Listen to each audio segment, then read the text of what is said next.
Bengal files देखी आपने अभी? हाँ जी, बिल्कुल। कैसी लगी मूवी? जी, अच्छी है मूवी। अच्छी है? हाँ जी, बहुत क्या अच्छी उसमें है। आपको ऐसा लगा कि देखने लायक है, सबको कहना चाहिए इस देख मूवी लायक है, थोड़ा सिस्टम से भी रिलेटेड है और सबसे बड़ी बात है कि उसके अंदर जो हिंदू मुसलमानों के साथ जो मुसलमानों के साथ त्रासदी हुई है, हिंदुओं के साथ जो त्रासदी हुई है, उससे रिलेटेड दिखाया गया है इस पे। कहीं न कहीं ये ना टच करता है, मतलब ये एक ऐसी स्टोरी थी जो कहीं न कहीं दिल को छुई है और मुझे लगता है इस फ़िल्म को देखना चाहिए। में? आज बस। के माहौल को देखकर लगता है कि जिस तरीके से बंगाल में हिंदुओं के साथ ये सब चल रहा है, तो क्या उस वक्त था इतना माहौल? हाँ, शायद हो सकता है कि जैसे विवेक अग्निहोत्री ने 15,000 पन्नों की रिसर्च करी है, तो कहीं न कहीं ये उन्होंने इसको डाउन टू अर्थ कहीं न कहीं इसको सर्च किया है। उसकी रिसर्च के आधार पे इस मूवी को उन्होंने बनाई है, उसको पेश किया है। तो मेरे हिसाब से मैं इसको 10 में से क्या? 10 में से 8 देना चाहूँगा। मूवी भाई साहब? एक नंबर मूवी थी भैया, बहुत बेस्ट। हिस्ट्री दिखाई है, पता चलना चाहिए। अच्छी बात है, आके देखना चाहिए। सब लोगों को पता चल रहा है कि हमारे साथ क्या क्या हुआ है, हमारे जो बड़े आके गए उन्होंने क्या क्या सहन किया है। तो मैं तो सजेस्ट करूंगा कि सब लोग आओ, एक बार आके देख के जाओ। देखनी चाहिए मूवी? हाँ जी भाई। क्या खासियत लगा? भाई हिस्ट्री का पार्ट बहुत खास है भाई। अच्छा। मतलब हमारे बड़े बड़े बुजुर्गों ने क्या क्या सहारा है देश की आज़ादी के लिए। बहुत ज़बरदस्त मूवी है जी। इतिहास दिखाती है जी, इतिहास दिखाना चाहिए। सबसे बड़ी परेशानी है कि हमारे यहाँ इतिहास सही तरीके से पढ़ाया ही नहीं गया। अब कुछ लोग काम कर रहे हैं तो बहुत ज़रूरी है इस तरह का। आप सबने मूवी देखी है? जी, कैसी लगी मूवी आपको? बहुत अच्छी, लेकिन हमें इससे सीखने की ज़रूरत है। क्या लगता है आपको, क्या सीखना चाहिए? बस ये मूवी 3 घंटे की देख के हमें भूलना नहीं है, इसे हमेशा के लिए याद रखना है। क्या लगा आंटी जी मूवी को देख के? बहुत बुरा लगा अपने लोगों के लिए अच्छा। कि हमारा सिस्टम कुछ कर नहीं रहा। बहुत कुछ करना चाहिए इन लोगों के लिए, जो हमारी बहनों के साथ हुआ है। वो अभी भी हो रही है, खत्म नहीं लगता है आपको कि जो उस वक्त है वो आज भी वैसा अभी भी वही है ऐसा है? जी। अभी भी जहाँ पे मुस्लिम लोग ज़्यादा हो जाते हैं, वहाँ से हिंदू को अभी भी भगाते हैं, अभी भी मारते हैं। जाफराबाद में अभी दंगे हुए थे, तब भी यही हुआ था। जहाँ भी यूपी में, संभल में, जहाँ भी जब भी दंगे होते हैं तब ऐसा ही होता है। कैसी लगी मूवी आपको? मूवी बहुत अच्छी थी। और जो डायरेक्ट एक्शन डे है, जहाँ गिद्धों ने खाया था कितने हिंदुओं को, लाशें सड़ती रही थी, बस हिंदुओं को ये बताने के लिए कि अपनी नपुंसकता छोड़ दो। अगर गोपाल पाठा नहीं होते तो आज जो बंगाल है, जिसे हम पश्चिम बंगाल कहते हैं, वो शायद पाकिस्तान का हिस्सा होता। आज वही बांग्लादेश में मिल चुका होता। तो आपको लग रहा है कि जो उस टाइम में वही हालात आज भी हैं? बिल्कुल। उनमें कहा गया है कि ये एक अनफिनिश प्रोजेक्ट है। पहले जो मुसलमान यहाँ से चले गए वो चले गए, लेकिन जो यहाँ रुक गए वो क्या कर रहे हैं आज के डाइट में। आप आज भी मुर्शिदाबाद में दंगे नहीं हुए, हिंदू के घर जलाए नहीं गए निशान मार मार के। चाहे संभल ले लो, चाहे आप कहीं के, इतने दंगे होते हैं हर रोज। किस बात पे होते हैं? वो इसी बात पे होते हैं कि तुम काफिर और हम मुसलमान, और काफिरों के साथ जीना नहीं सकते हुए। आपको लगता है कि प्रशासन कहीं ना कहीं इसमें डील बरतता है इन चीज़ों का? बंगाल में, पश्चिम बंगाल में इस वक्त भी क्या हो रहा है? मुर्शिदाबाद में दंगे होते हैं और वहाँ का जो एमएलए चाय पीते हुए कहता है कि आज का दिन बहुत सुहाना है। वहाँ पे हिंदू मरता है और वहाँ का एमएलए कहता है कि दिन बड़ा अच्छा है कॉफ़ी पीते हुए। तो आज भी यही हो रहा है। आज भी यही हो रहा है। हिंदू मरता है, किसी को कोई परवाह नहीं। सीबीआई जाती है, हाँ भी वहाँ पे ह्यूमन राइट्स वाले जाते हैं, कहते हैं हाँ हाँ बहुत बुरा हुआ, हिंदू का पलायन हो रहा है, हमें रोकना चाहिए। लेकिन ना केंद्र सरकार कुछ कर पाती है और ना स्टेट की गवर्नमेंट कुछ करती है। सड़कों पे नारे लगाए जाते हैं और कुछ भी सरकार, पश्चिम बंगाल की सरकार कुछ नहीं करती। वोट बैंक है उनका, जो वोट बैंक है तो वो करेंगे क्या? कुछ भी नहीं।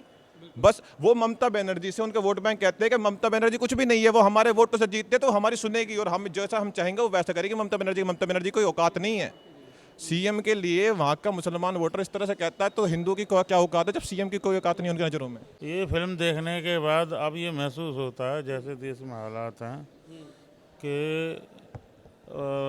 जो सन 47 लगता है कि कहीं ना कहीं अभी भी बंगाल में हिंदुओं पर अत्याचार हो रहे हैं इस फिल्म को देखते हुए? नहीं, इस फिल्म को देखते हुए लगता है बंगाल में अत्याचार हो रहे हैं और देश में भी माहौल कुछ इसी टाइप का बना हुआ जैसे सन 47 में था। ऐसा कहीं नहीं लगता कि सन 47 जैसा माहौल नहीं है। बंगाल में तो कुछ ज़्यादा ही है। बंगाल के अंदर जो परिस्थितियां आज बनी हुई हैं वो लगता ही नहीं है कि वहाँ बंगाल कभी आज़ाद हुआ या बंगाल उन बातों से पीछे हटा है। आज भी इस फिल्म के अंदर एक ही संदेश है। वो कह रहे हैं कि वो लास्ट में हुसैनी कहता है कि ये आज हमारा सिस्टम फिनिश नहीं हुआ, आज से शुरू हुआ है। तो 47 का जब बंटवारा दिखाया तो बंटवारे के बाद वो एक ही शब्द कहता है, ये हमारा आज से शुरुआत है, तो वो शुरुआत पूरे देश में चल रही है पार्टीशन की, वो पार्टीशन फिनिश नहीं हुआ। बात दिल्ली में भी है आपको? हाँ, दिल्ली में भी लगता है, दिल्ली में मोहल्ले बटे हुए हैं, क्षेत्र बटा हुआ है। क्या लगता है आपको इस फिल्म को देख के कि क्या सीख लेनी चाहिए और क्या चीज़ें लगती हैं? सबसे पहले तो हिंदुओं को ये समझना चाहिए कि मुस्लिमों ने हमेशा से हिंदुओं पे अत्याचार किया है। जो हिंदू ये बोलते हैं ना कि भाईचारा भाईचारा, कुछ भी नहीं है। उन लोगों को यही समझना चाहिए कि जब शुरू से ये चीज़ नहीं हुई है तो अभी से कैसे हो जाएगी।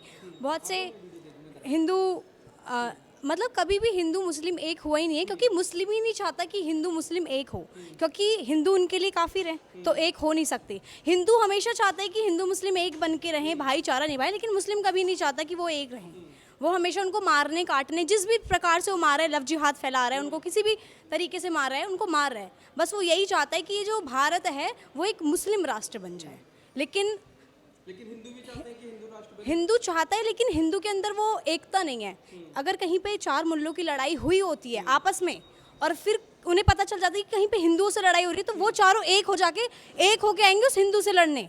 लेकिन हिंदू कभी नहीं जाएगा किसी हिंदू के सपोर्ट में, क्योंकि हिंदुओं में एकता नहीं है, जातियों में बटे हुए हैं, एकता नहीं है। अपनी अपनी जातियों को सब महान समझते हैं। जब तक हमारे अंदर एकता नहीं आएगी तब तक हम अपने धर्म को नहीं बचा पाएंगे।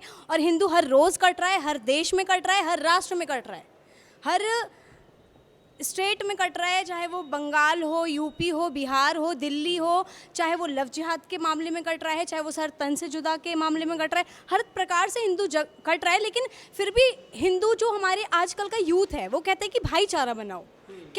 कैसा भाईचारा, किसको देख के भाईचारा बनाए? जो हमारी बहनों को काट रहे हैं, जो हमारे बापों का सर तन से जुदा कर रहे हैं, उनका, हमारी गौ माता को, जो अपने भारत देश को जो भारत माता नहीं बोल सकता। अब हम इसमें सोच सकते हैं कितना बड़ा फ़र्क है। एक तरफ जो हिंदू है वो बोलता है भारत मेरी माता है, लेकिन जो मुस्लिम है वो ये बोलता है कि हम अल्लाह माता, उसकी माँ से भी बड़ा उसका अल्लाह है। तो अल्लाह ने जो बोल दिया, जब वो अपनी माँ को ही बड़ा नहीं मान रहा तो भारत माता को कैसे मानेगा? तो कैसे होंगे दोनों आपस में भाई? जिहाद की बात कर रहे हैं जी। आपको लग रहा है कि क्या हिंदू लड़की लव जिहाद के मामलों में फंसती हैं? बिल्कुल और फंसती इनको हैं, फंसाया जाता है? बिल्कुल फंसाया जाता है। हर रोज़ फंसती हैं, हर रोज़ फंसाया जा रहा है इनका।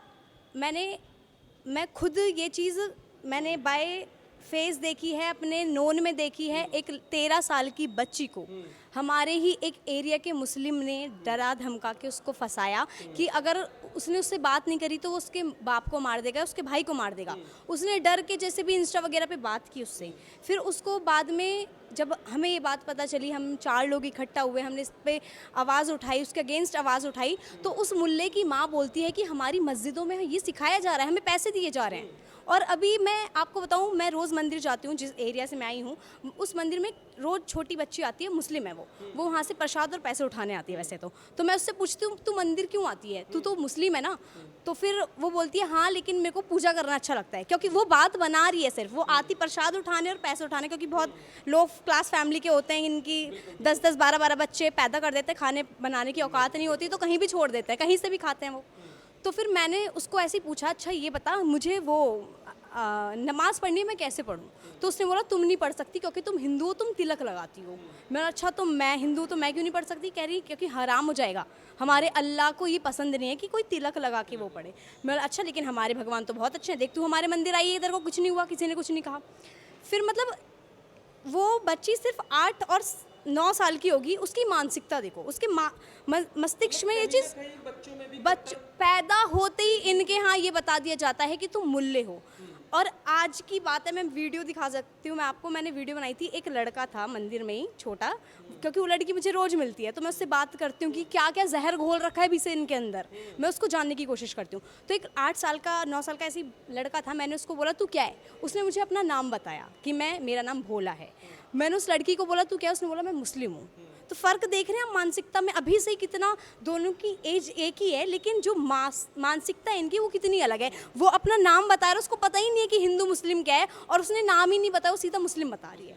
ये क्योंकि इनके आपको जो बंगाल फाइल्स देखी, इसमें क्या कोई ऐसा डायलॉग है, कोई ऐसी चीज़ है कि जो आपको पसंद आई हो इस फिल्म को देखकर? क्योंकि लगातार लोग कह रहे हैं ये फिल्म सिर्फ एक विवादों को बनाने के लिए, हिंदू मुस्लिम करने के लिए बनाई गई। लगता है आपको ये मुस्लिम करने के लिए बनाई गई? बिल्कुल भी नहीं। और ये वही लोग हैं जो ये नपुंसक कहूँगी मैंने इन हिंदुओं को, जो ऐसी बातें कह रहे हैं। इतना सब देखने के बाद भी अगर आप ये चीज़ बोल रहे हैं कि विवाद खड़ा करें, तो ऐसे लोगों को डूब के मर जाना चाहिए। और यही लोग हैं जो आज कन्वर्टेड हैं। ये जो भारत में मुल्ले रह रहे हैं ना, ये मुल्ले नहीं हैं, ये कन्वर्टेड हैं जिन्होंने तलवार देख के सलवार पहन ली थी। ये वो हिंदू हैं जो आज भारत में जो मुस्लिम हैं, ये वो हिंदू हैं जो कन्वर्टेड हैं। और जो हिंदू आज ये बोल रहे हैं ना कि विवाद खड़ा कर रहे हैं ऐसी मूवीज़ लाके, तो वो ये आने वाले समय के मुल्ले हैं। ये आने वाले समय में टोपी और इनकी घर की औरतें बुर्का पहनेंगी।